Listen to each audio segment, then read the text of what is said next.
Order. Kevin McKenna to move the motion. Thank you, Ms Lewell. It's a pleasure to serve under your chairship, and it's a real pleasure to see so many people here in the chamber today for this really important debate. I'm very aware that this topic today, looking at gambling, specifically the issues of gambling and the harms it causes children and young people, is important to many, many members of this House and many of our constituents. It's also something that, in terms of gambling, in this Parliament, there have already been quite a number of debates, and I know that select committees have looked at it as well.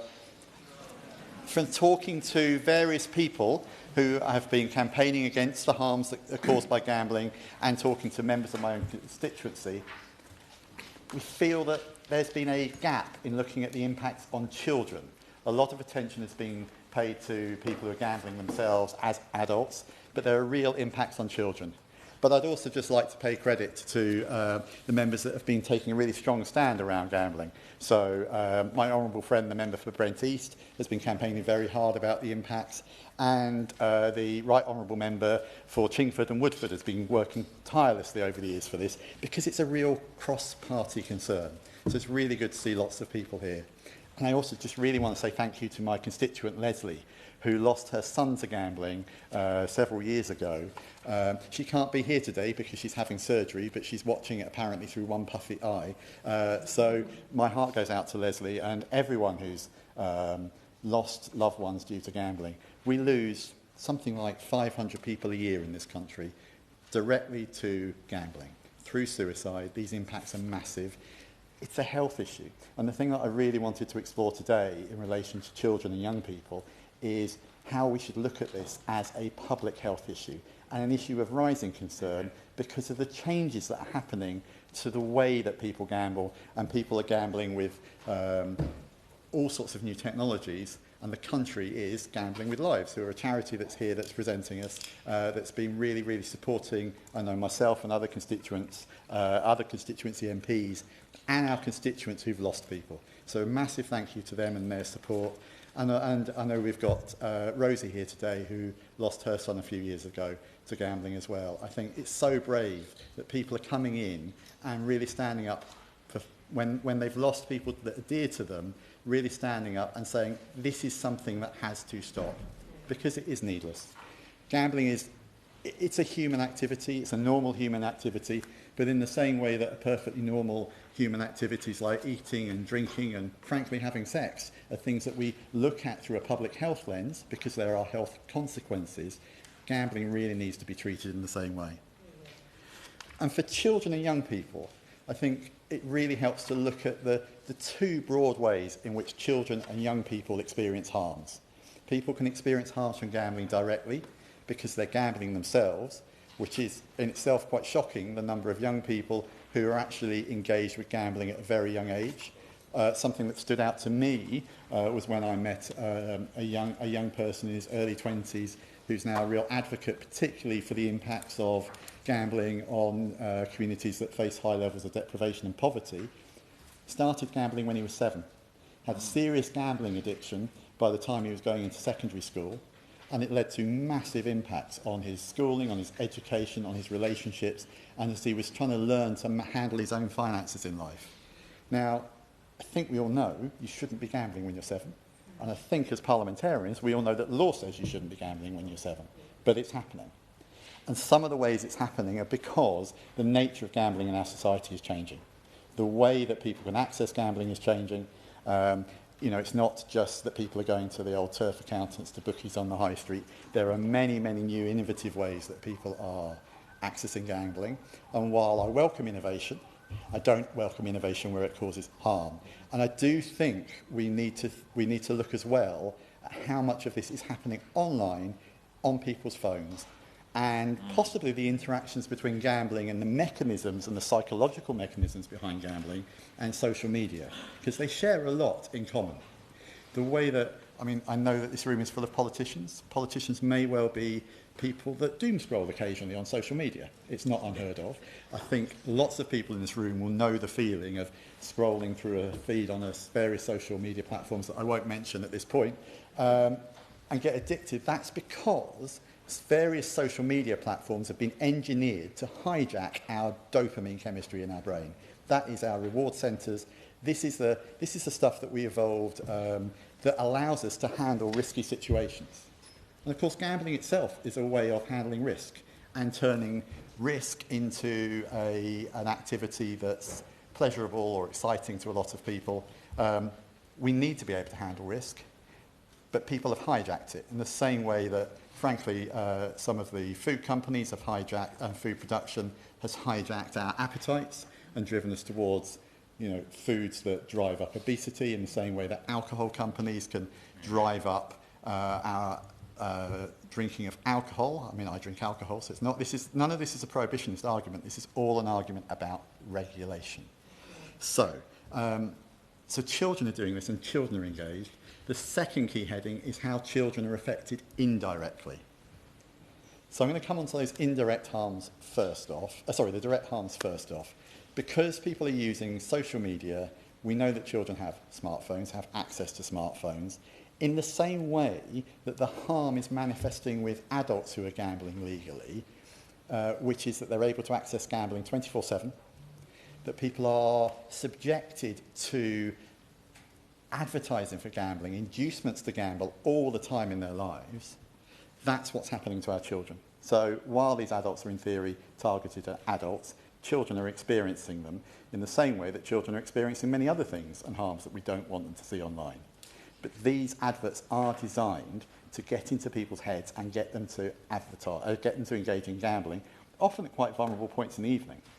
So, for instance, adults are reporting, because the advertising companies have all this data on you and the gambling companies have all this data on you, adverts are being targeted to late evening when people might be on their own in their bedrooms, feeling a bit tired, some of your defences are down, gives you this little gamble and inducement. Same thing is happening to children. And we should be aware that the gambling industry spends about £2 billion a year on advertising in the United Kingdom. They're not spending that for nothing. And we know from, roughly speaking, the impacts of gambling on society are about 1.7 billion. So, and that's a soft figure. It could well be a lot more because it's very hard to calculate these harms. So the advertising industry is spending at least as much money on advertising as the harm it is causing to our nation. I think we should use that as a bit of pause for thought about the real impacts on our economy that are going on here. And as well as the accessibility of gambling and online slot games and the fact that many of them are marketed as games, there's a lot of concern. I'm a little bit old. I don't play computer games with loot boxes on. But loot boxes are a form of gambling. And this house has looked at this before and it's an inducement into gambling. Children are being exposed to that, the gamification of something that can cause harm. Yeah. We've really got to look at gambling as a social activity that for a very large number of people, it's a fatal social activity. If we were going to look at it as an illness, we would say this is an illness with a high mortality rate. And of course, gambling addiction is an illness, and it is an illness with a high mortality rate, which again is why we need to look at it as a public health issue. But where children are starting as young as 7, they've not got all of those adult defences. We know there's increasing amounts of evidence that the brain is still plastic until the mid-20s, that adolescents are more likely to engage in risk-taking behaviours. At the same time as we want adolescents to start to learn responsibility in life, this is all getting in there and hijacking the development of people's ability to handle their own finances, their ability to handle adult decision-making, and sucking them in to these online games. I'm very concerned about that, but I'm equally concerned about the effects on children where it's the adult in their household who's gambling. So this is a sort of double effect. Now, I think we all know that if someone's gambling in your household and their gambling is out of control and their gambling is causing damage, that can have knock-on effects and that can have ripple effects. But for children who are in that more vulnerable position, we know that there are harms that are caused, emotional and psychological harm, by being in a household with someone who's gambling because of the behaviours that the adult starts to express, the tension, the anxiety that the adult may be going through, frankly, the unhelpful lessons that the adult may be teaching that young child. We also know that gambling and financial distress generally can lead to conflict within families. and it can lead to tensions, it can lead to relationship breakdowns, but it can also lead, as so often situations like this do in families, as too many of us know from our own experiences and the experiences of our constituents, it can lead to a spiral of abuse and neglect. And it's a key driver of this. And if we're really serious as a government about, in our health strategy, about bringing prevention to the fore, and for that we need to identify risks, identify harms, and intervene early, gambling is one of those. I don't think we can make our health strategy work without tackling gambling, because so many other things are tied into it. And financial insecurity is such a key driver of health problems and health inequalities. Gambling is one of those parts of that puzzle that we need to address. And of course then it can lead to financial deprivation. You know, family, if there is no money left, the children are going to suffer. And we know parents will often prioritise feeding their own children ahead of themselves, but a gambling addict who is an adult in this situation is likely, unfortunately, to prioritise the gambling over their child. And again, this is somewhere where you've got a vulnerable, non-consenting child who needs that extra support. And then there are the impacts. So if they're the harms, the sort of categories of harms that we've got to think, what does this mean in practice for children? You know, what are the impacts? Well, they're reflected in behavioural changes with the children, and they're reflected in physical changes. Obviously, physical changes, if you're short of food, is a really obvious one.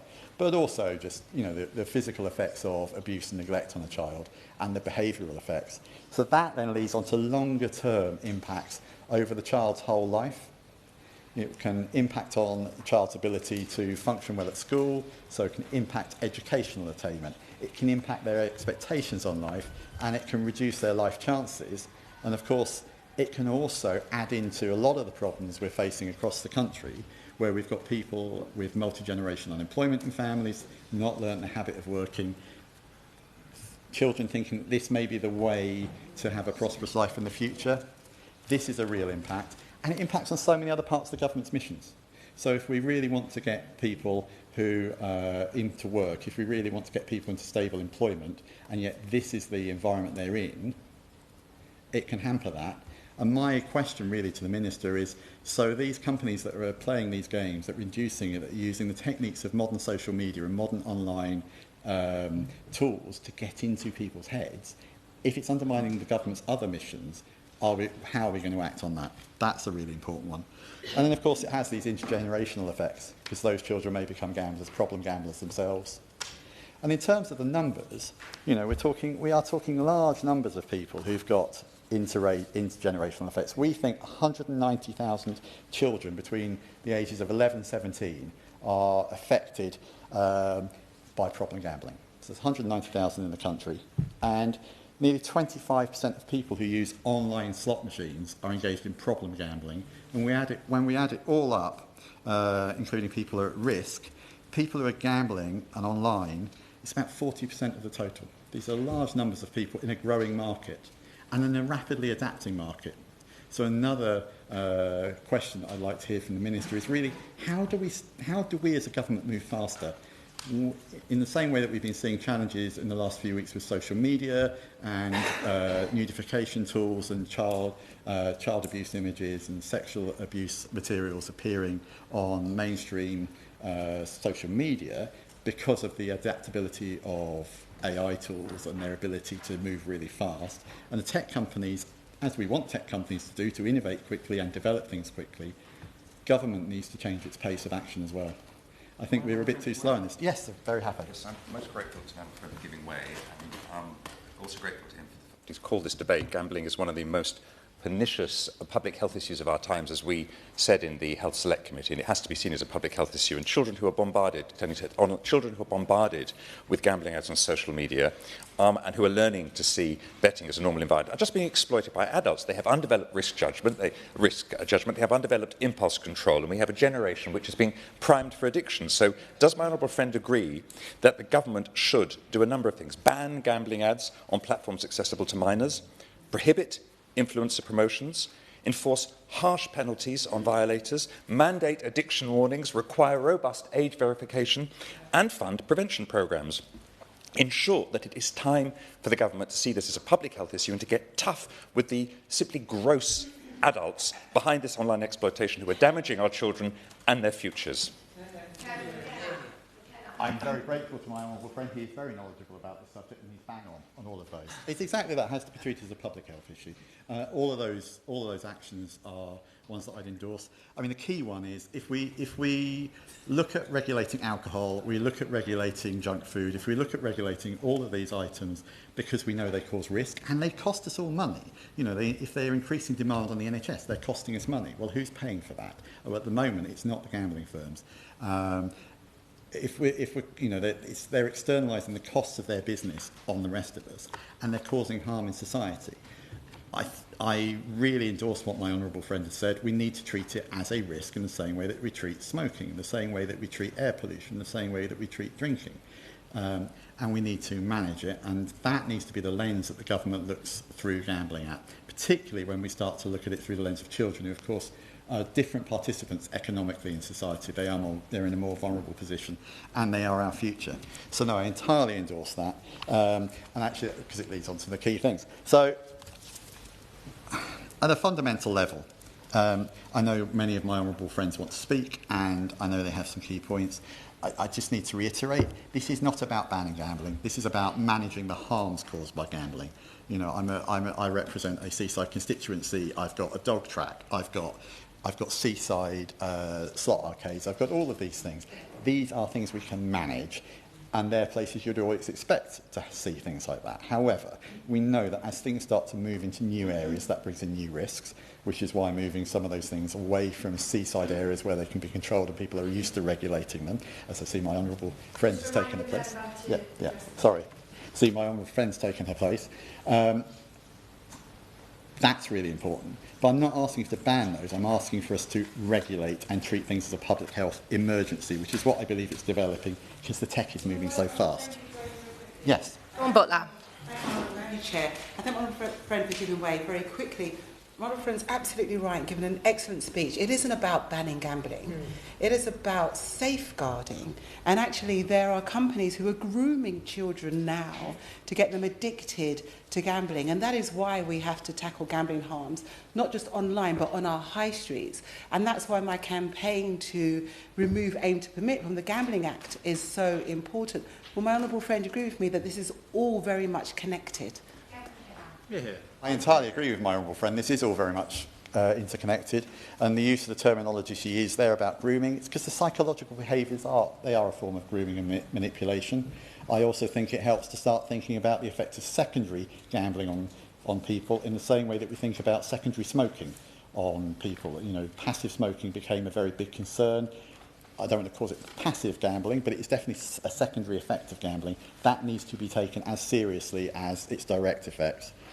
So number one is, what is the government doing? This is the key question to the Minister. What's the government doing in terms of regulating gambling as a public health issue? I really welcome the changes to the gambling levy, and I particularly welcome the fact that it's targeted at children in poverty. The money is being used to offset the harm directly that socially is caused by gambling. But also, and in reference to the comments my other honourable friend made about gambling advertising, we need to regulate it. So how is the government ensuring that gambling advertising regulations keep pace with the change of modern digital technologies, especially social media and pop-up ads? And what steps is the government taking to protect children and young people from gambling-related harm, particularly as they move through their whole life course?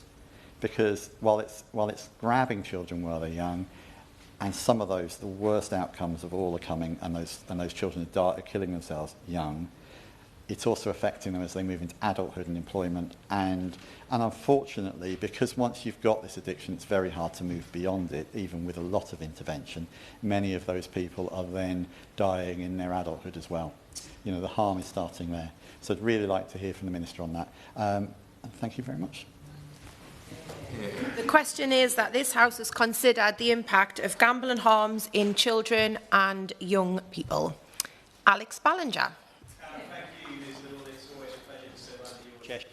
Thank you in particular to the member for Sittingbourne and Sheppey for delivering an excellent speech, one of which covers the same issues many of us at the All-Party Group for Gambling Reform have been campaigning on. And thank you for organising this debate, which is really important to focus on young people. As I said, as well as many other people in this room, I'm a member of the all-party group on gambling reform, and we're particularly concerned about the impact of gambling on people across the board and the harms that it causes. And I want to, before we start, put on record a thank you to the government for listening to us in our campaign on gambling taxation, where we raised additional money from the most harmful forms of gambling, these addictive online slots and casinos, and we are protecting people by incentivising gambling companies not to work in those areas. As mentioned by the member for Sittingbourne and Sheppey, the scale of gambling harm in the country is enormous. He talked about 2.7% of the population who suffers from gambling harm. But the figures that I find most striking are amongst young people, where it is 10.2% of those under the age of 25. And then we're looking at 70,000 children under the age of 18 that are facing serious gambling harms. That might be addiction, it might be debt, it might be mental health problems, and certainly we're priming people from the next generation to get into even more trouble when they get to the legal age where they aren't able to gamble properly. I want to talk about, in my contribution here, a bit more about gambling advertising in particular, because we've recently had an all-party group inquiry on the subject, of which we've written to the to DCMS and the Gambling Minister on the back of. And I want to highlight some of the things that we've pulled out from that, in particular the effect that it has on children and young people. So, of course, we're particularly concerned about the impact of this advertising, whether it's social media, whether it is through sport, or whether it is even through gaming, the way that it is kind of normalising gambling amongst people under 18, and whether people of this age who are not even legally able to participate in gambling are being bombarded by adverts across the board. Now, there is loads of research on this. A lot of it points to the fact that a lot of these adverts target boys rather than girls, and they are much more likely to receive gambling adverts than otherwise. The University of Liverpool highlighted a really high incidence of new cases of problem gambling, particularly amongst boys and young men between the age of 17 and 20. And in fact, in sport, 57% of boys under the age of 18 have seen gambling adverts at sport events in the last year. And the University of Bristol found that in the opening weekend of the Premier League, there were 27,000 gambling adverts, gambling inducements, just over that one weekend alone. Football, of course, is a family sport. Lots of people go from all ages. We have to ask ourselves, do we think it's acceptable that children that are going with their parents, that are going alone, that are watching it on television, are subject to so many gambling adverts? And certainly the voluntary industry measures that have been put in place, the front of shirt ban that we've been talking about that might be introduced or is planned to be introduced later this year, obviously that's a step in the right direction, but that's just a drop in the ocean compared to the number of gambling adverts we see in a typical football match. Social media is also an enormous problem. 53% of boys have seen gambling adverts on social media. We're debating, of course, whether people under 16 should even be accessing social media, but certainly one of the reasons against it is the amount of harmful content that they're exposed to, of which gambling adverts are one of those. And particularly concerning is 31% of children that have been exposed to gambling adverts have seen that through influencers. So these are people that are not typically talking about paid adverts. They're not showing themselves as a gambling advertiser, but these are simply influencers that are talking about the ways that people can access gambling products online. And there's a real problem here, I think, in the self-regulation of content marketing. The Advertising Standards Authority, they have a CAP code of practice that requires marketing communications to be clearly identifiable as gambling communications.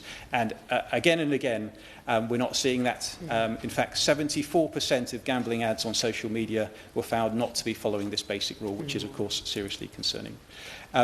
Gaming, we've spoken about, is a real challenge. 37% of young people who use games have been exposed to gambling-related marketing. And of course, games are designed with the same sort of psychological elements that you might see in gambling. They're about targeting dopamine. They're about encouraging people to take that chance of an opportunity to win. And if we've got gambling elements and actual gambling inside computer games, you're priming children future to get involved in actual dangerous types of gambling. And of course, we're seeing influencers on platforms like Twitch that are using and talking about opportunities to promote gambling. That's very concerning. And there's a recent research by an advisor to DCMS, a man who's previously provided advice to the academic Leon Zhao, that found that 26% of games offered loot boxes that are illegal under current interpretations of gambling law. So there's a real lack of enforcement that's going on, and a lot of people are operating in this grey area and putting things that under many interpretations of the law are not correct. And I'm not even talking about the opportunities of children to access the unregulated gambling market, to use crypto, or the many other dangerous types of gambling that are up now.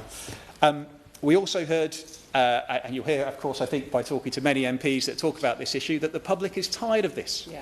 74% of people, when polled, thinks that there are too many gambling adverts in sport, and that legislation needs to be updated to, and that under 18s should not be exposed to gambling advertising at all. I think that's a position many of us can agree with, and it seems completely reasonable considering the scale of harm that we're seeing. Of course, a lot of this stems from the fact that the Gambling Act was established in 2005, and we haven't had primary legislation since then. The world has changed completely. Many members have talked about how digitisation, smartphones, 24/7 online casinos have made that more difficult. I do think we need to change that act, but there is lots of things the government could do right now that wouldn't require primary legislation. Effective regulation on advertising, marketing and sponsorship can be done by the Gambling Commission and the ASA already without the need for primary legislation. And there are lots of other European countries, including the Netherlands, Germany, Italy, Spain and Belgium, which have much stronger advertising restrictions than the UK does. And I urge the Minister to look at what lessons we might learn from other countries. I'd also like to ask the Minister about the Betting and Gaming Council's report on gambling advertising, which I understand was commissioned by the government and is at the moment informing their policy on this. Does he agree that asking the BGC to market its own homework in this way is problematic at all? And will the government commit to publishing the findings from this report so we can all see what advice the government is getting from the sector? Okay, the evidence is clear. I think the public are tired of gambling adverts. That much is obvious. So I do urge the government to heed the all-party group on gambling reform's report, which will include proposals on limiting the most harmful forms of advertising, particularly as it affects young people. I'm not going to preempt those, that they'll be coming soon, but there'll be lots of things in there about sensible steps we can take on restrictions. It is important we don't let those outdated regulations let more children slip through the net and be affected and primed for such gambling harm they might have in the future. Thank you. Jim Shannon. Real pleasure to serve under your chairship, but can I also thank the honourable gentleman for Sittingbourne and Sheppey for presenting the debate and giving us lots of detail and information, and also giving us an opportunity to participate. Can also welcome and see the Minister in his place. I look very much forward to the Minister's response to our questions and requests. Always a Minister who responds and tries to give us some assurance, and that should be good to hear that as well. I start from the knowledge that we give examples, and he referred to the 7-year-old child. My first probably really ever knowledge of coming to understanding what it was like to have an addiction for gambling was a couple called Peter and Sadie Keogh from Enniskillen in Fermanagh, Northern Ireland, who lost their son Lewis to a gambling addiction. He started gambling at a very early age. Unfortunately, he lost his life to it, and I suppose ultimately I would be here to represent them, but also all others who have experienced a loss as well. As we know, gambling legislation is different in Northern Ireland, yet the harm of gambling is still rife and is still similar to what it is here and to what honourable members have referred to. But I believe that greater protections must be in place. Gamble Aware's 2024 survey found that some 1.6 million children in the UK live with an adult who displays signs of problematic gambling addiction. It's not always about the person who gambles from an early age, it's the effect that it has on young children as well, and I think I want to make that point. It's also discovered that children exposed to gambling are also 4 times more likely to go on to experience gambling issues themselves. 1 in 5 people, some 7%, who have seen family members gamble noted that it made them feel worried within the last 12 months. And 1 in 10, 5% reported that it made them feel sad in the last 12 months as well. So again, it illustrates, I believe, very clearly the issues and the impact upon families and upon children in particular. Gambling amongst children and young people is a significant and increasing problem, as shown by the most recent Gambling Commission annual survey that found that some 3 in 10, 11 to 17-year-olds, almost a third, had spent their own money on any gambling activity in the 12 months, up to 27% in 2024. I remember gave an incredible example of a 7-year-old, and can't begin to understand how that happened, or the impact that had on that 7-year-old, or indeed on that family. I want to refer, if I can, a couple of questions I want to ask the Minister in relation to the Gordon Moody charity. Members in the mainland here will know probably fairly, they're a specialist provider of residential treatment for gambling harms. And over the last period of time, they've accepted and treated some 40,000 for their addiction care. I met them just this week to prepare some of the information for this particular date. And they've seen a 3-fold increase in the number of applicants aged 18 to 24 seeking treatment in recent years, some 7.4% of the total applicants in 2025, up from 2.6. That's a 2/3 increase in that year. They have two treatment centres, and they have a women's treatment centre as well, so they specifically try to help and support those families. Whilst there's no dedicated rehab centre in Northern Ireland under the Gordon Moody umbrella, residents from Northern Ireland are entitled to and do apply for residential rehab from gambling, and subsequently are treated in the centres. I've seen first-hand the results of gambling on family units of every level, and it is important, I believe, that the necessary support is available to those experiencing gambling-related harms, which is why it's welcome that the statutory gambling levy will see more than £100 million of funding towards research, prevention and treatment of gambling harms. Indeed, the figure may even be more, it may be 120 million, but whatever it is, it's a massive increase, and that should be ploughed back in directly to help those who have addiction problems. However, it is vital that this new system does not disrupt the existing proven service that have been treating people with gambling-related harms for many years. One of those organisations is the one I mentioned. It's the Gordon Moody charity, who offer that specialist treatment, residential treatment to users across the United Kingdom. Minister, it needs to be retained. It needs to be have its services available, and because they're vital and important. And with levy funding due to kick in from 1st of April 2026, now just coming up, Gordon Moody Charity and others are facing a cliff edge with no clarity whether they will be in receipt of funding after that time. As of late last year, Gordon Moody Charity has already had to ration their service and face the possibility of further limiting the people they treat. It is rather urgent, Minister, and forgive me for throwing it on you at short notice, but I do believe that we need some clarity in that matter, if at all possible, today. So I urge Government to move quickly and provide the interim funding for the next 12 months while the long-term NHS funding frameworks are finalised. And whilst the levy only applies to England, Scotland and Wales, from April 1st, this means people in need of support for gambling-related harms in Northern Ireland will be at a significant disadvantage unless they can access a place in the very centres that we've referred to. The Northern Ireland Executive needs to commence the statutory power. Again, the Minister is always very active, very able to put forward a case, and I would ask him, third question is, will he take the opportunity to speak to the relevant Minister, I think it's Gordon Lyons in Northern Ireland, to ensure that no nation is left behind in the darkness with no access to treatment. And just to conclude, Madam Chair, gambling may be a sport for some, but for others it's a gateway to addiction, a gateway to family breakdown, a gateway to unemployment issues, and in the same way as there's support for alcohol and drug addiction, as the Honourable Gentleman said, there should be the same help for those with the gambling addiction. They must have similar treatment, and this has to be funded. Those creating the games must pay towards the damage that is done, and this needs to be a UK-wide. And I look very forward to what the Minister has to say and the encouragement, undoubtedly, that he will give us all. Thank you. There'll now be a 5-minute limit on backbench speeches. Lizzie Collins. Thank you, Ms Lewell. It's a pleasure to serve here today under your chairship, and I want to thank my honourable friend, the member for Sittingbourne and Sheppey for bringing this important debate and for outlining so eloquently the harms caused to the estimated 1.65 million children who currently live in a household with a problem gambler. And increasingly, children are not just affected by gambling harms, they're being actively targeted. Even in the past 2 years, we've seen a doubling of problem gambling amongst young people aged 11 to 17. And it's hard to be surprised when it's everywhere you look. Every single Premier League team has gambling sponsorship. In the commercial break, you'll see celebrities from Danny Dyer to Harry Redknapp promoting casino sites.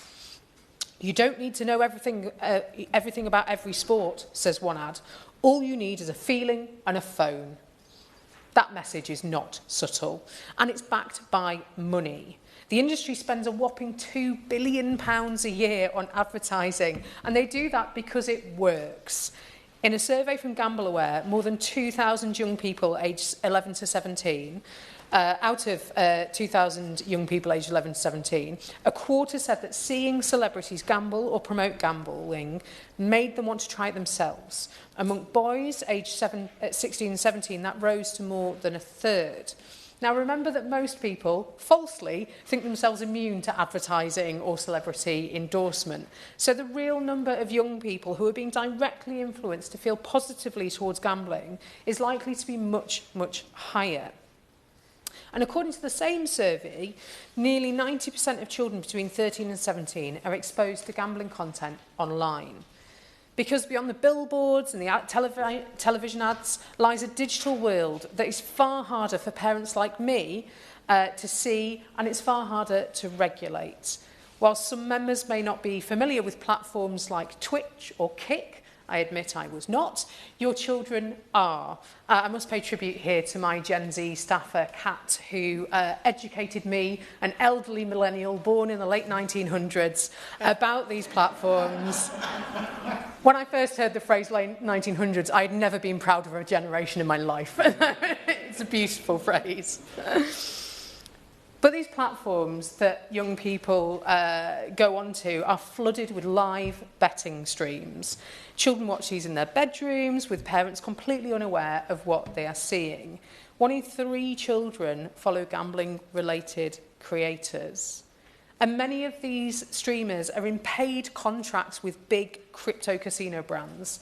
This isn't their own money they're gambling. This is free credit given to them from the casinos themselves, and it's rigged to show young people how easy it can be for you to win big or to recoup any losses from gambling. Now, if talking up the thrill of betting isn't a quick enough route to acquiring new, younger customers, many streamers use affiliate referral links, where younger viewers are encouraged to join these gambling platforms, and streamers are rewarded with a hefty commission for each viewer they convert into a customer. And whilst these sites are nominally supposed to be 18 plus, the age restrictions can be gotten around, and some sites based overseas are frankly a bit less fussy than operators based here. Some of these creators didn't start out promoting gambling. They built their audience first with young people feeling a strong, trusting relationship with these influencers. Then as the content creators build their followers, they become attractive to sponsors. So now their primary job isn't entertainment, it's to bring their audience to their sponsors. And children report trying to watch gambling instead of gambling to deal with urges, but this actually doesn't work. And this is called the urge paradox. It makes them more likely to actually engage in harmful activity. This is an active cultivation of young people as customers. We know far more now about how exposure, habit and addiction take hold. If gambling is now embedded in the digital spaces where children spend their time, then regulation must meet them there too. Earlier this week, we changed gambling taxes to concentrate on the most problematic online gambling and raise money to tackle child poverty. So I urge the Minister to look at further measures proposed today by honourable members and by the APPG to see how we as a Labour government can further protect young people and other people from further gambling harm. Yeah. Thank you. Richard Quigley. Thank you, Chair. Well, it's going to begin to express what a fantastic pleasure it is to serve under your chairship. I would also like to thank my honourable friend, the member for Sittingbourne and Sheppey, for securing this important debate and for his wider campaigning on this issue. Gambling is not harmless for young people whose minds are still developing and are far more susceptible to addiction and social pressures. The risks are even greater. Some on the opposition benches often warn of the so-called nanny state or government overreach, but failing to act here would amount to turning a blind eye to a growing crisis that is harming the most vulnerable in our society and in many tragic cases tearing families apart. Individuals like Declan Cregan have bravely spoken out about how they became addicted to £1 spin gambling websites during their school lunch break. What began as a seemingly low-stakes, low-risk habit spiralled into a 10-year struggle that ultimately cost him around £500,000. And it's not only those living with addiction who suffer the consequences. Parents such as Peter and Sadie Keogh have faced the unimaginable pain of losing their son, who ended his own life after being overwhelmed by a gambling addiction. Early exposure to gambling does not simply pose a risk, it casts a devastating and far-reaching shadow over young people, families and whole communities. We know gambling is harmful for adults, often targeting those who are already financially vulnerable. But the safeguards designed to protect children and young people simply have not kept pace with the realities of the digital age. 31% of young people report seeing gambling content promoted by influencers, and according to GambleAware, 30% of 11 to 17-year-olds have spent their own money on gambling in the last 12 months, a 3% increase since 2024. Despite these trends, GambleAware warn that as a nation, we still rely far too heavily on self-regulation, with the responsibility spread across multiple government departments and no single point of accountability. Meanwhile, existing intervention and support services are often designed with adults in mind. Young people seeking help frequently describe wanting confidential, youth-friendly support that feels private and accessible, but are instead finding services that make them feel only further alienated and misunderstood. Many young people simply do not recognise their behaviour as harmful. They do not see themselves as problem gamblers. They see their actions as normal, even expected, youthful risk-taking. Tragically, it is often only once they are deep into the addiction, financially, socially and psychologically, that they realise what seemed like harmless fun has already taken a profound toll.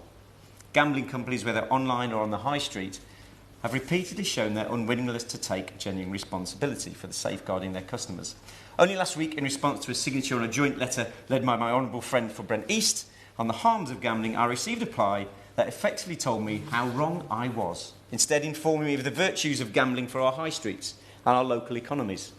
If these organisations are so convinced of the good they do, then they should have nothing to fear from proper scrutiny.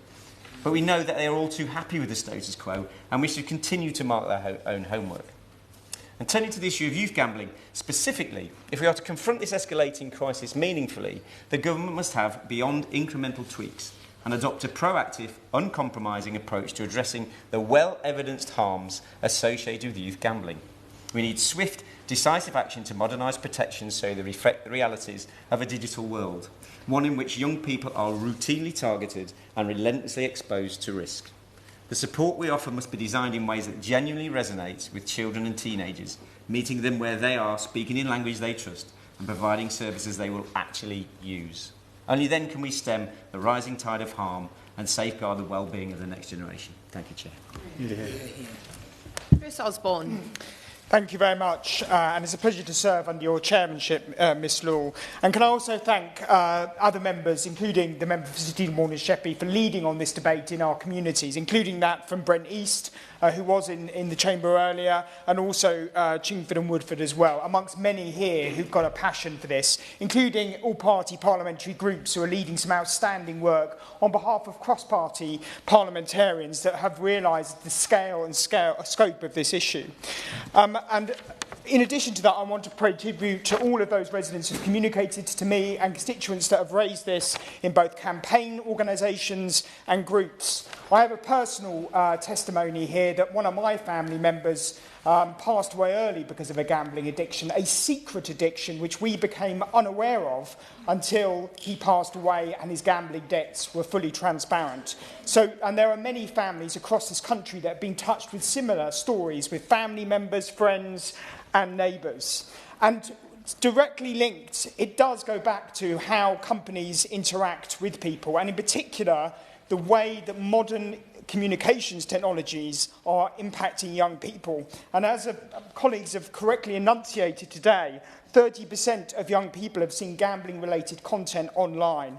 Access to sports events now, where gambling is being advertised, is amongst Premiership football clubs and other organisations, is normalising the interaction with particular brands. The use of influencers online, where young people look up to or interact with individuals that are being sponsored by these organisations. There is a clear corporate agenda with gambling companies seeking to increase their reach into ever younger groups of cohorts.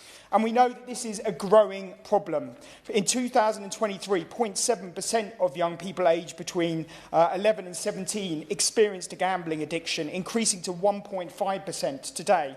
And this is linked to online gamification and mobile devices that are in our pockets. 8% gambled online. Indicating that apps and casino sites now, with extremely weak barriers, based in international locations, are flouting current legislation in this country. And we know that esports and other gambling is proliferating around the world in other international locations. So this problem persists not just here, but there are case studies elsewhere which we can learn from. And Lancet Public Health has recently looked into this, suggesting that there is a gender divide in this issue as well. In particularly raised by my colleagues, young boys are far more susceptible to this influence than young girls. And they are overwhelmingly, 49% of those young boys that are impacted by gambling have been interacting with online media platforms. And we know the sector is spending a fortune in terms of influencing and advertising. As has been correctly articulated, £2 billion annually now is spent in this space. My predecessor in Chatham Aylesford, Dame Tracy Crouch, as former sports minister, did some outstanding work as minister to try and restrict gambling access with her work on fixed odds betting terminals. She resigned as a minister over the government then not taking this seriously and the influence of the sector. And I support her and the work that she's done. We need to be careful that extremely expansive commercial operators are not unduly influencing us, and we need to take that extremely seriously. So can I ask, in the time I have allotted, if I can ask the Minister, there is a very well-established foundational link now between advertising and harm, both direct and indirect. So what more can we do, working with the Advertising Standards Agency, to restrict this? Several European countries have already done this. Netherlands, Germany, Italy, Spain, Belgium have introduced these regulations. So I believe that there is precedent elsewhere for these restrictions. What can we also do to work with football and other sports groups to restrict advertising near schools and sports grounds, to restrict excessive content marketing and regulate newer forms of gambling and advertising that we're increasingly seeing on mobile devices? And what can we do also to ensure that the NHS and our public health bodies are really facing up to this challenge and can give free, stigma-free advice to our young people? Just lastly, as I've mentioned earlier, every single individual in this room will have come across cases where gambling, addiction and harm has impacted. But this is just scratching the surface of a pernicious problem that if we don't deal with in a respectful and forceful way as a government, will create legacy issues for generations to come. Thank you. Jim Dixon. Thank you very much, Ms Lewell. It is a pleasure to serve under your chairship, and I'd like to congratulate my honourable friend and fellow Kent MP for securing this debate and for his, what I thought was an extremely insightful speech showing his background as a clinician, but also his concern for his constituents. And this is indeed a very timely debate, as others have said. The latest figures, and others have quoted them, published in November by the Gambling Commission on young people and gambling should really be a concern to us all. 49% of 11 to 17-year-olds had experienced gambling in the previous 12 months. And even more worrying, again, as others have said, 30% of 11 to 17-year-olds have spent their own money on gambling in the last 12 months. And I understand from GamCare, the charity that runs the National Gambling Helpline, that in the last year, callers to their helpline from my constituency of Dartford raised all sorts of problems, financial difficulties, anxiety, stress and depression as the personal impacts of their gambling. GamCare also highlighted to me that among parents who are already gamblers at risk of harm, that almost half have bet with their children, and 38% have bought them, for instance, a scratch card, perhaps innocent enough in itself, but a gateway activity likely to lead to problem gambling as those young people move into gaming and sports. Half of these parents report that they think their children are likely to gamble in the future, including betting on sports and playing casino games when they're old enough. And this is concerning, with up to 2.2 million children growing up in households where an adult is experiencing gambling harms. I am, however, heartened by some of the steps that the government is taking across the piece, such as ensuring the gambling levy money is spent on research and treatment, and that it targets the communities and people most at risk, and also the Chancellor's announcement in the budget that we are seeking to raise taxes on the most harmful forms of gambling. And I was proud to have been a member of the Treasury Select Committee, which wrote a report recommending this to the Chancellor prior to the budget. One area the government really should look at, and perhaps the Minister might address when he sums up, is how we reduce the exposure, as others have said, of young people to gambling-related advertising. As highlighted again by my honourable friend, the member for Hales Owen, who's done so much work in this area, because 4 in 5 young people have seen or heard adverts or promotion about gambling through either online or offline sources.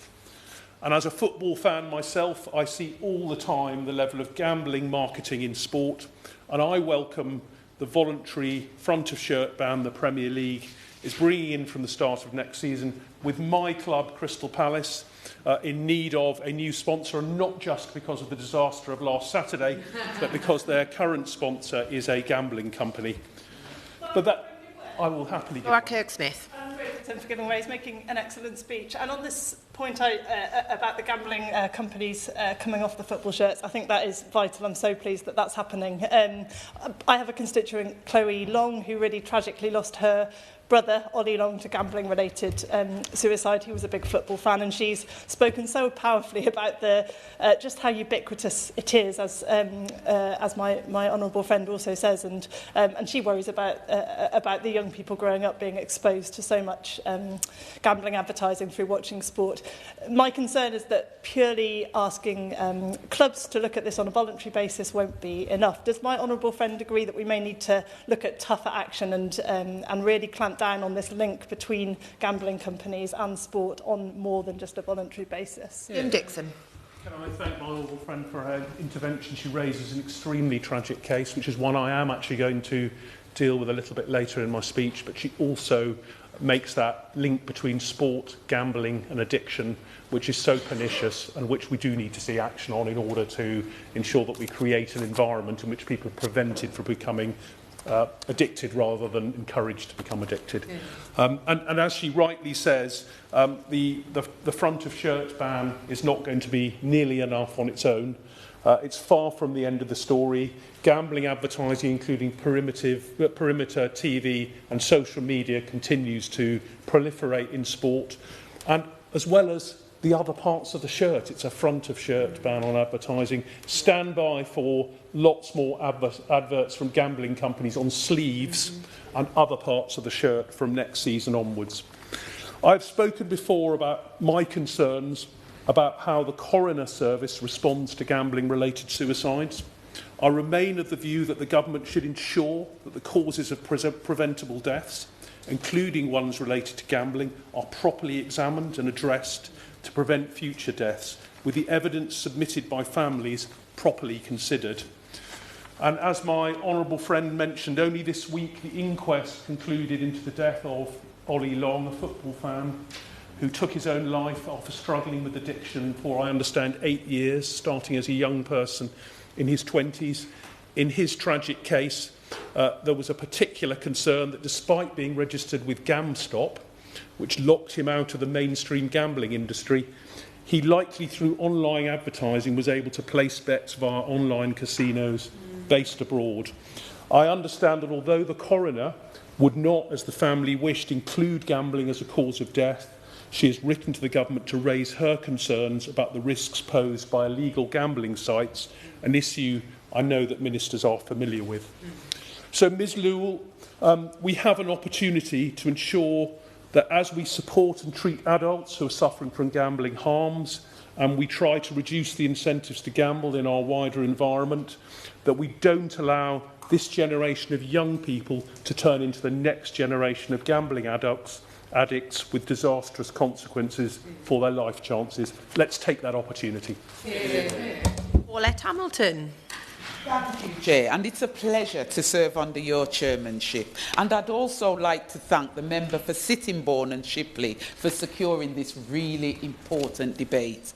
Gambling is increasingly accessible to children and young people, whether through online platforms, advertising, or other media. There are serious concerns about the long-term consequences this will have on the health, well-being and development of children and young people across the country. I'm particularly concerned about the betting shops on our high street. My constituency of Birmingham Erdington sit on a simple high street as 8 gambling establishments on one street. Since I became an MP, I have objected to every planning application for betting shops on our high streets, but sadly never won a single one. I will never ever let one go unchallenged, because as a former nurse I know all too well the terrible toll gambling can take on people's mental health and well-being, and sometimes it takes their lives. It pushes families into debt and can lead to addiction, which isolates people from their communities. They are also known to cause antisocial behaviour and knock-on effects of which harm the entire area. Birmingham Erdington is a young constituency facing low educational outcomes, high unemployment and many HMOs, so I am particularly concerned about the effects of this. The gambling industry spends $2 billion on advertising and marketing, and it spent it in 2024. This is not by chance. They are deliberately targeting some of the most vulnerable people in our society. Over 1.5 million people suffer from the problem of gambling, with many more at risk. The annual societal cost of gambling harms is up to a staggering £1.7 billion.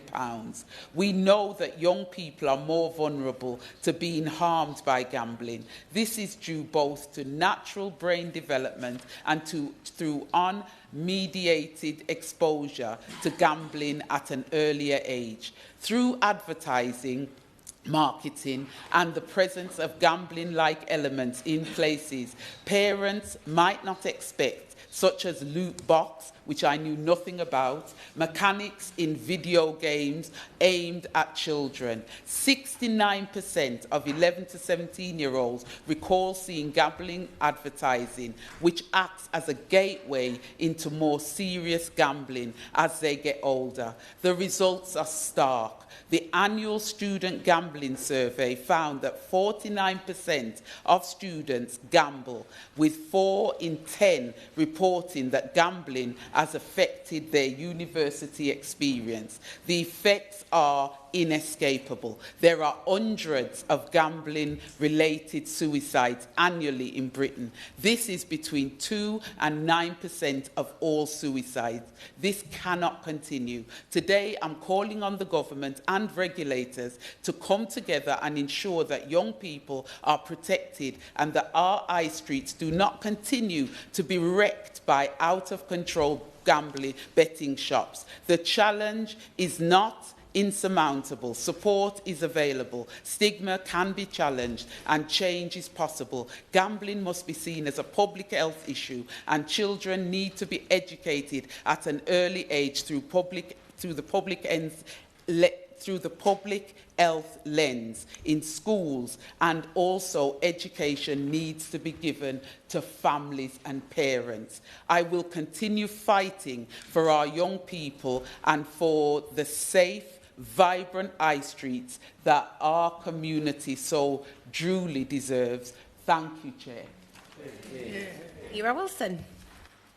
Very much, Ms Law. It's a pleasure to serve under your chairmanship today. And can I start by congratulating the Honourable Member for Sittingbourne and Sheppey for his extremely knowledgeable and passionate opening speech. And indeed, all of the contributions we've heard today have been based on a huge amount of knowledge, but also experience of constituents as well as personal connections, and I'm really grateful. I've learned a lot from listening to colleagues today.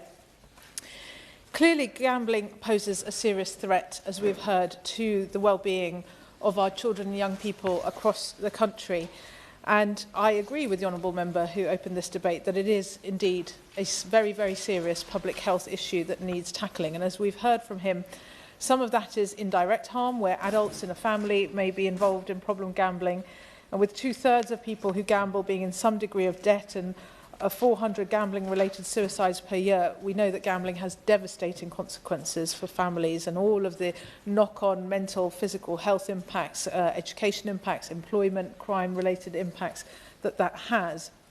But in terms of indirect harms, I was shocked to read, Ms Law, the Gambling Commission's November 2025 report that found 3 in 5 young people have some experience of gambling, with half gambling in the last 12 months. And much of this takes place through arcade gambling.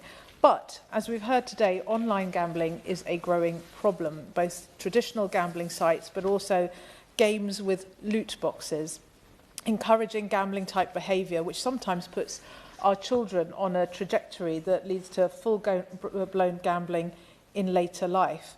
And I'm sure other honourable members will have read or heard about the shocking story in 2022 of a 16-year-old who lost thousands of pounds online in just a few weeks after seeing adverts at a football game. And we've heard a lot about football advertising today, and setting up an account in his father's name. Now, as we've heard today, we're becoming increasingly aware of the addictive nature of social media and how those addictive algorithms are being harnessed to prey on and profit from children's vulnerabilities in many different ways, not just gambling. The Gambling Commission's 2025 survey found young people are more likely to be exposed to gambling-related advertisements weekly online rather than offline. And 31% of young people who saw gambling-related content on social media reported that influencers had advertised gambling-related content to them. Concerningly, these online gambling-related adverts give the impression that it's possible to make a lot of money quickly while failing to portray the harms that gambling can cause. And with 1 in 5 children saying that they worry about their family's financial situation, according to Action for Children, it's particularly cruel to prey on children's vulnerabilities in this way. The knowledge that children and young people are being regularly encouraged to engage in risky behaviour with potentially devastating consequences clearly demonstrates the need for protections for children and young people who are not aware of the dangers. Indeed, children themselves, some 3 in 4, say that they want more to be done to reduce the amount of gambling advertising and content they see. GambleAware's recent report found that 7 in 10 children agree that it's difficult to avoid gambling advertising and content. And when asked what they would say to those who produce the gambling ads, one child said they felt gambling operators and advertisers were grooming children, and this is a quote, they were grooming children into thinking gambling is exciting and fun and wins them lots of money. And they said, you, the advertisers, need to put the dangers and loss of money in the adverts.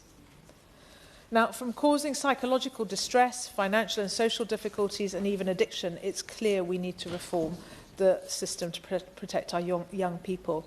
Now, the Liberal Democrats have long been calling for reforms to protect people from gambling harms. We've very much welcomed the government's decision to implement a policy we've long been calling for to double the remote gaming duty.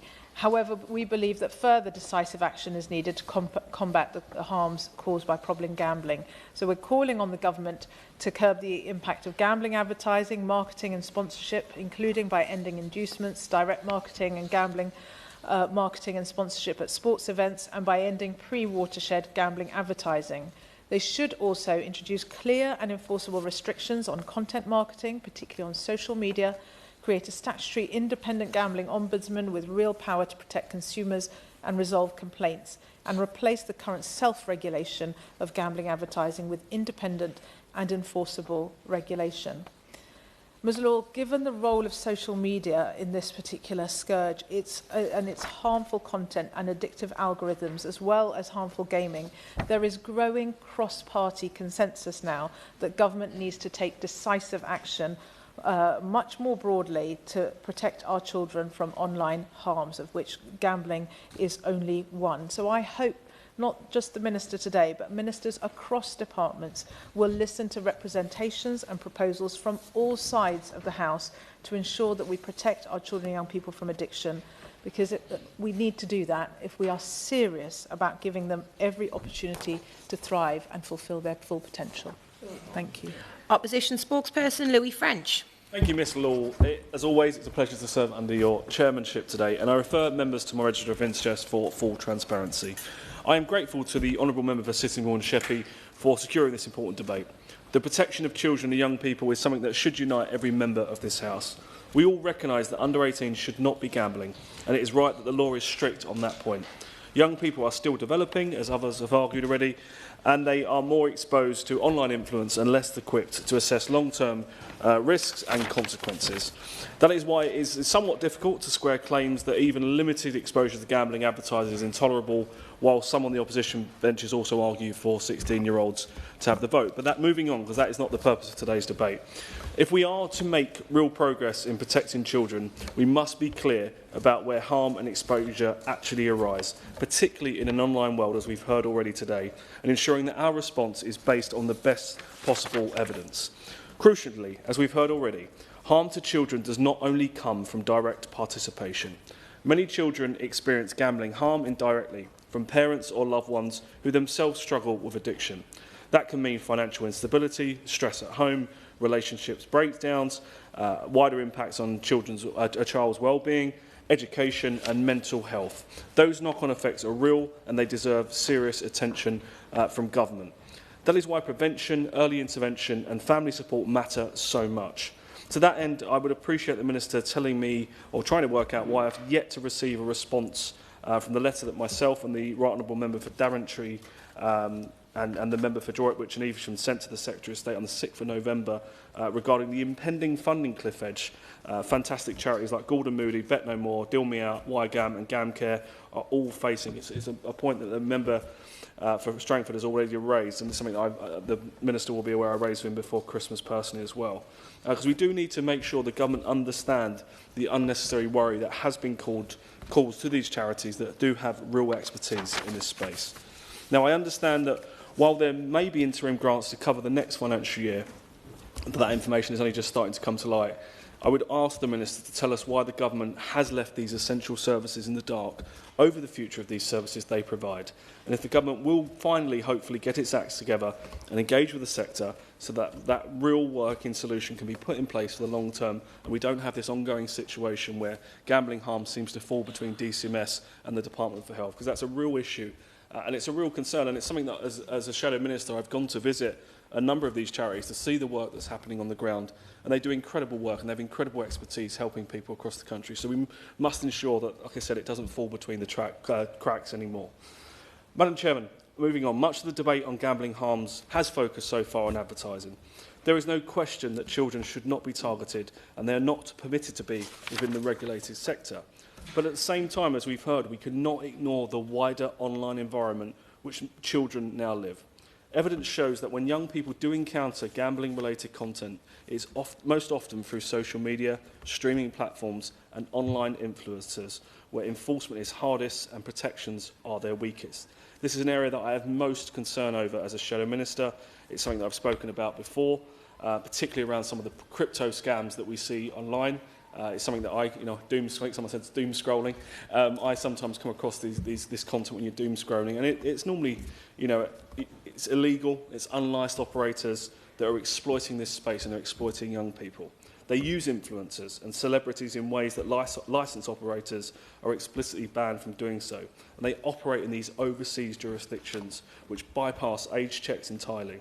Once a child enters this space, there are no safeguards at all, no limits, no interventions, and no support. This is also where we must be honest about unintended consequences. When policy decisions, including sharp tax rises, weaken the legal regulated market, and I've said openly before, I don't mind bashing the bookies, but I am worried about the growth of the activity doesn't stop. It moves to the illegal market. This is a point that I've made before in this House. Evidence from abroad shows this is happening. It's displaced into the black market, whereas I've said there are no age checks, no safeguards, and no accountability. That environment, in my opinion, is far more dangerous for children and adults alike. Of course, we know that gambling harms does exist, and every case involving a child is one too many. But gambling harm does not exist in isolation. It is closely linked, as we've heard already, to mental health, to family circumstances, financial stress, and patterns of online behaviour. That is why, as I've said before, education, parental engagement, and digital literacy must sit at the heart of the government's response. Children need a clear understanding of the risk and probability, resilience to online marketing, and the confidence to question what they see online. Parents need support, information, and early help when problems arise. Madam Chairman, if members opposite want to do what is best for children and completely remove their exposure to the unregulated predatory advertisements from black market sites, I would kindly encourage them to back the Conservatives' plan to raise the age of consent for social media to 16-year-olds to support children and parents. I believe this is a bold policy that, as we've heard, does have cross-party support in a number of areas, and I would urge the government to get on with it. I think this is the bold action that is needed to tackle harm online, including gambling. Moreover, the statutory levy, as we've heard about, also provides an opportunity to fund evidence-based education, treatment and prevention, including support for families affected by gambling addiction. That funding must be targeted, evaluated and focused on what works.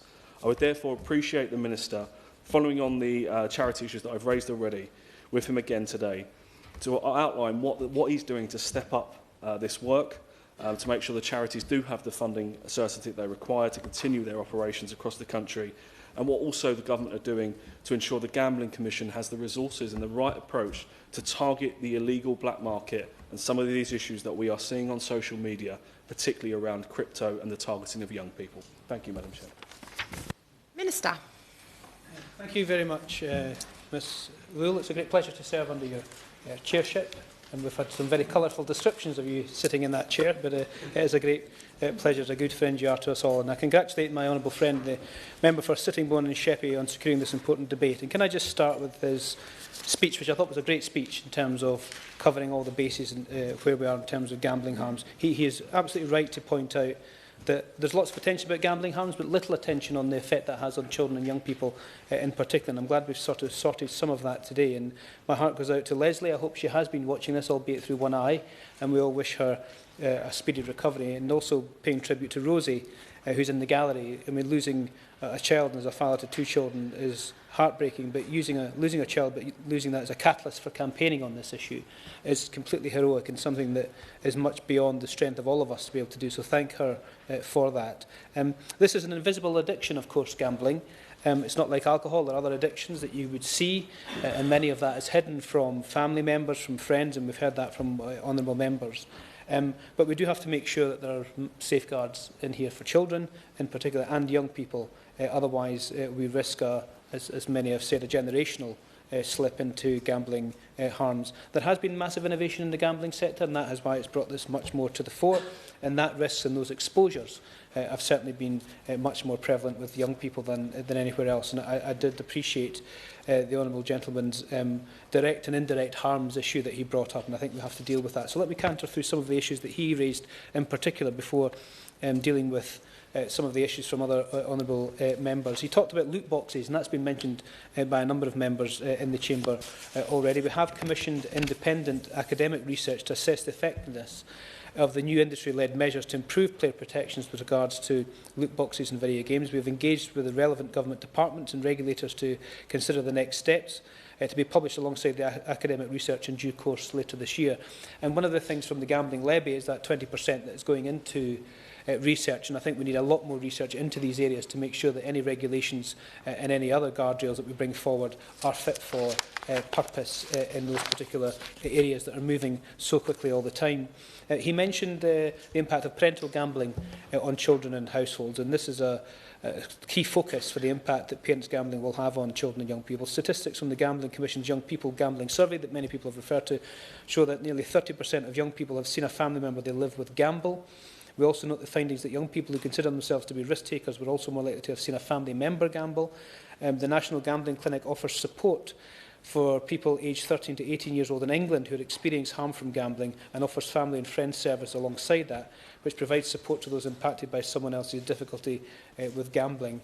Further to this, as I've already mentioned, the gambling statutory levy is putting 30% of their funds, £120 million this year in total, to prevention, some of which will subsequently be used to inform our children and young people's strategy. He raised quite rightly the issue of increased gambling activity among children and young people. The stats are there that have been read out a number of times already. We continue to monitor this issue, particularly in the unregulated gambling sector, such as private bets between families and friends. And of course, we've all done it, haven't we? That we have we're driving the car, the kids are in the car, the family's in the car, and you have a little side bet on whether or not the next car that passes you will be red or white, or those kinds of issues to pass the time. But we need to be quite careful that what we're doing there is not accidentally slipping our families into thinking that gambling is something that is normalised, and many people have already raised that. He raised the issue of the Department of Health and Social Care, and this being a health issue. I'm aware of the views of some members of the House who wish for gambling to be considered a health measure for the Department of Health and Social Care. We heard from the committee member earlier who's no longer in his place. We continue to work very, very closely with the Department of Health and Social Care and colleagues and other stakeholders beyond government to ensure the wide-ranging harms associated with gambling are thoroughly considered and reflected in future policy. And that's why we've set the Office for Health Inequalities and Disparities and NHS England, alongside appropriate bodies in Scotland and Wales, the task of commissioning for the prevention and treatment strands of the levy, respectively, because this is partly the responsibility of the Department of Health and Social Care as well. Can I just touch on, because it was touched on by some honourable members, including the mover of the motion, of the government's men's health strategy? We've heard that the prevalence of this tends to be in young boys, which I think is very right to say so, and the evidence points to that. Young men are more likely to gamble at higher levels, particularly online casino-style betting. The Gambling Commission published research into the drivers behind this in December last year.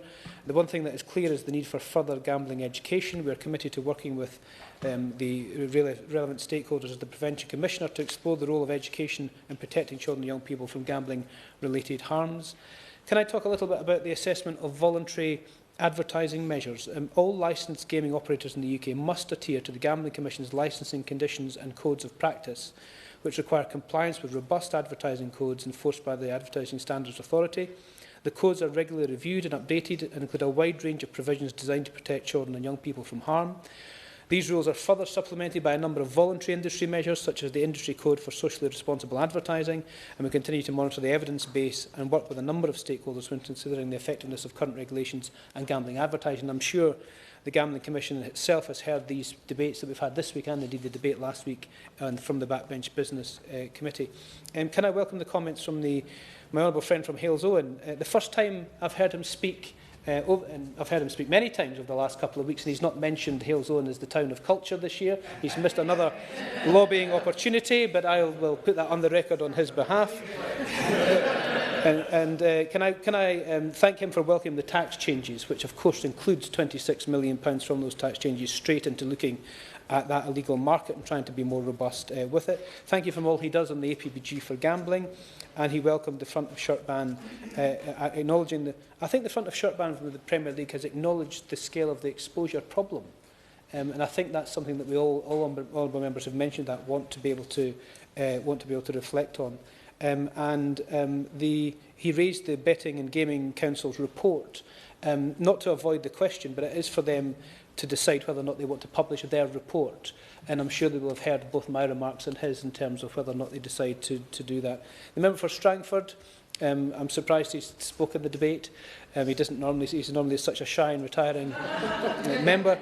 Of course, he's right to reflect on the fact that the gambling regulations in Northern Ireland are different, but I can reassure him that gambling officials met with their Northern Ireland counterparts just last month to discuss the gambling harm. They want to learn from best practice from both organisations, and he raised the specialist providers for treatment in gambling harms, as did the Shadow Minister, like Gordon Moody. Can I thank them all for the work that they do?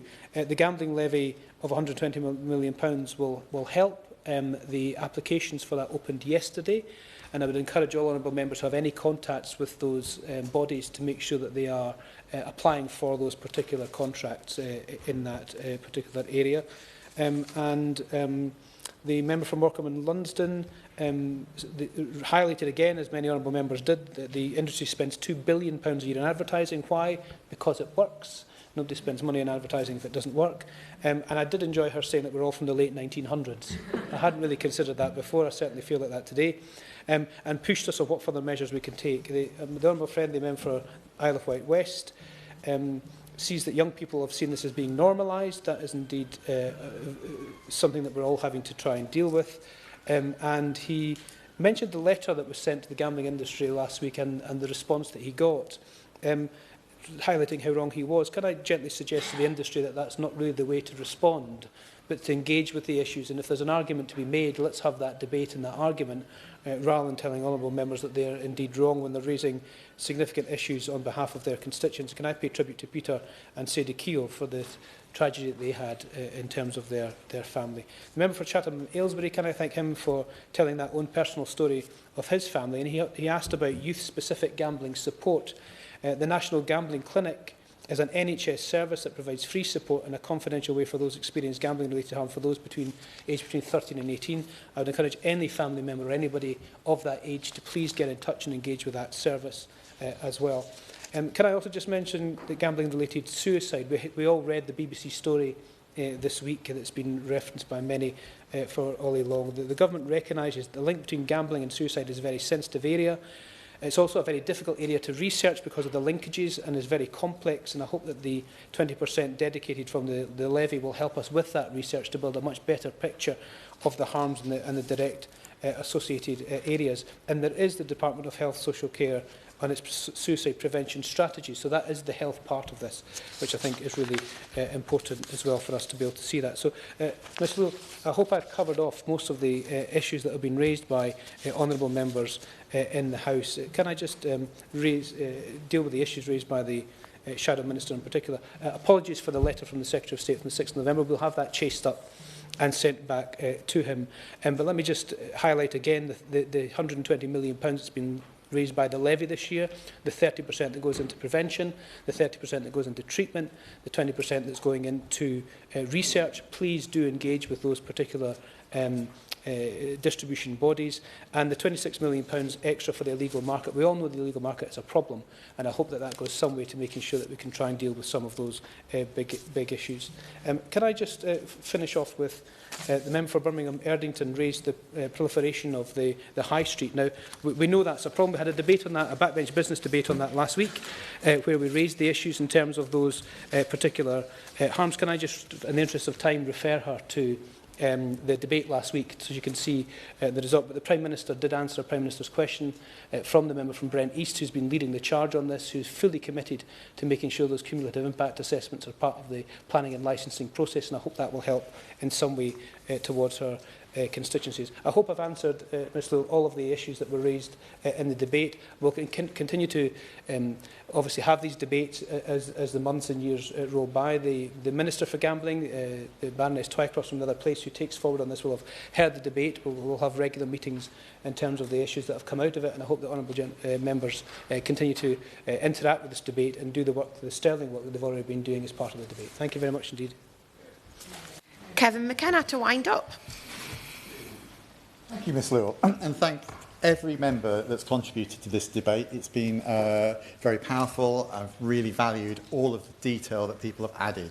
Many key bits of evidence that are really building to show the real threat that gambling is causing to children and young people in this country. I particularly like to commend the member for Hales Owen and the work that the APPG for Gambling do. Their work was really important in preparing my understanding of this problem before this debate, as was the Health and Social Care Select Committee, who've done such great work on it as well. So it was really good to hear some members of that committee here today and contributing, and really just showing how profoundly this is affecting people, but also how rapidly this is changing. So I absolutely thank the Minister for his reply, particularly about that commitment to research. It is really important. The only thing that I would just add is we've got to move fast. Research can be very slow. As someone who comes from a health background has been involved in many, many health studies, I know they can move too slowly. And we are in a rapidly shifting ground. So actually there are steps we need to do. And while his department does sterling work on this, I'll just reiterate my feeling, it really does need to be looked at through a health lens. That should be the principal lens that we're looking through this, as with all of these problems. So again, thank you to everyone that's contributed for this debate, and thank you, Ms Liu. The question is that this House has considered the impact of gambling harm in children and young people. As many are of that opinion, say aye. Aye. Of the contrary, no. I think the ayes have it. Order, order. The sitting is adjourned.